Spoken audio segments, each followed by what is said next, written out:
যেটা হচ্ছে আমি নিজেকে অ্যাডমিন বলে মনে করি না, আমি নিজেকে কোঅর্ডিনেটর বলে মনে করি।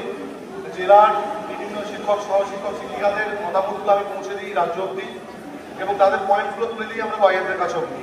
তাই আমরা যেটা কোঅর্ডিনেট করছি সেটা আপনাদের জন্য সম্ভব হচ্ছে। আপনাদের প্রত্যেকের স্টাডি, আপনাদের প্রত্যেকের শ্রম, প্রত্যেকের রাত জাগা, প্রত্যেকের সারাদিন ধরে বসে থাকা এখানে, এটা আমাদেরকে মাধ্যম করে আমরা চলি এবং এটা আমাদের বুস্ট করে। আমরা এখানে সত্যি এর আগেও কথা হয়েছিল এটা নিয়ে, যে আমরা উপরে বসে আছি, আপনারা নিচে বসে আছেন, এটা কোনো ম্যাটার করে না। মানে মুখোমুখি কথা হওয়ার জন্য এটা প্রয়োজন, তাই আমরা সামনে সামনে বসে আছি, আগে পিছিয়ে। তো যাই হোক, আজকের যে সর্বদলীয় বৈঠক বলে যেটা আমি অভিহিত করছি আগের দিন থেকেই, সেটা অঙ্কনদার নেতৃত্বে সফল হয়েছে এবং সাফল্যমণ্ডিত হয়েছে। প্রতিটা টিম আমরা এক চোখে চলবো এবার, এবং সময়ের দাবিতে আমরা যেভাবে আলাদা হয়েছিলাম আবার সময়ের দাবিতে এক হতে বাধ্য হয়েছি।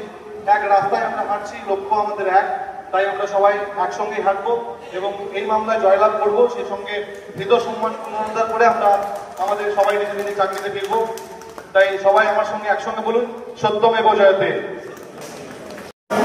যেই কথাটা শোনার জন্য আপনারা এতক্ষণ ধরে আরো অনেকজন এসেছিলেন, কিন্তু বেশ কিছু জন এখনো অধীর আগ্রহে অপেক্ষা করছেন যে সমস্ত টিম প্রায় 2 বছর ধরে এক হতে পারলো না, একটা জায়গায় বসতে পারলো না, আজকে সেই 12ই মে বসতে পারলো, যে কি হলো, কনক্লুশন কি হলো।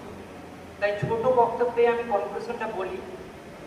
এক হচ্ছে, যদি বিচারপতি মনে করেন 2 জনই বলবেন, আমাদের সব টিম থেকেই সেই 2 জন লয়ারকেই ব্রিফিং করা হবে।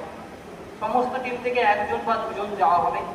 যেহেতু 32,000 লক্ষ্য, আমাদের 32,000কে মানে চাকরি বাঁচানো, 32,000 মানে সবাই আমাদের যাতে চাকরিটা বাঁচে। দ্বিতীয়ত, সবাই যাতে বলতে পারে। সাবমিশন যদি 2 জন বা 3 জন করলো, কিন্তু সবাই যাতে 5 মিনিট, 10 মিনিট, 15 মিনিট, 20 মিনিট বলতে পারে।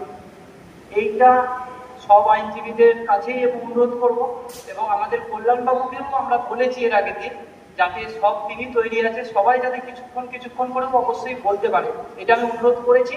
আবার আমি এর পরের দিনও স্যারকে বলবো যে এইটা স্যার আপনি একটা অ্যাসিওর করে দিন। জোর গলাতে যদি বলতে পারে, বিচারপতি সবার কথা শুনতে বাধ্য হবে। এইটাই আমাদের একতা এবং এইটাই আমাদের ভোট থাকবে। কিন্তু আর একটা কথা, যেটা এই সব টিম আজকে একত্রিত হয়ে যে সব সিদ্ধান্তগুলো হলো, যে একসাথে ব্রিফিং হবে, একসাথে কথা হবে, এগুলো সত্যিই আমাদের 32,000 কেসের ক্ষেত্রে ফলপ্রসূ হবে। এবং 2 বছর পর যতটা সম্ভব দুর্গাপুজোর আগেই আমরা মুক্তি পেতে চলেছি।